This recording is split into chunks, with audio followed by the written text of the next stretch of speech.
ni kwamba first assembly na second assembly walifanya kazi, lakini third assembly iko matatizo kidogo.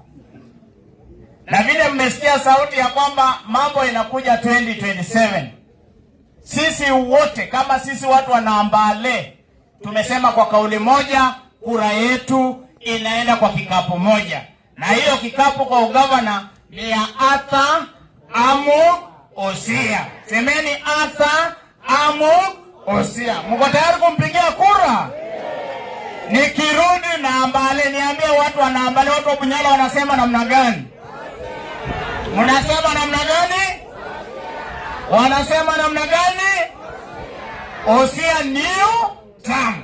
Kwa sababu kwa siasa ya sahi kuna new term, one term na two term. Kwa hivyo kwa county Osia ni new term. One term ni nani? One term ni nani?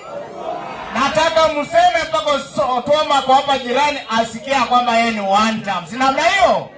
One term ni nani? One term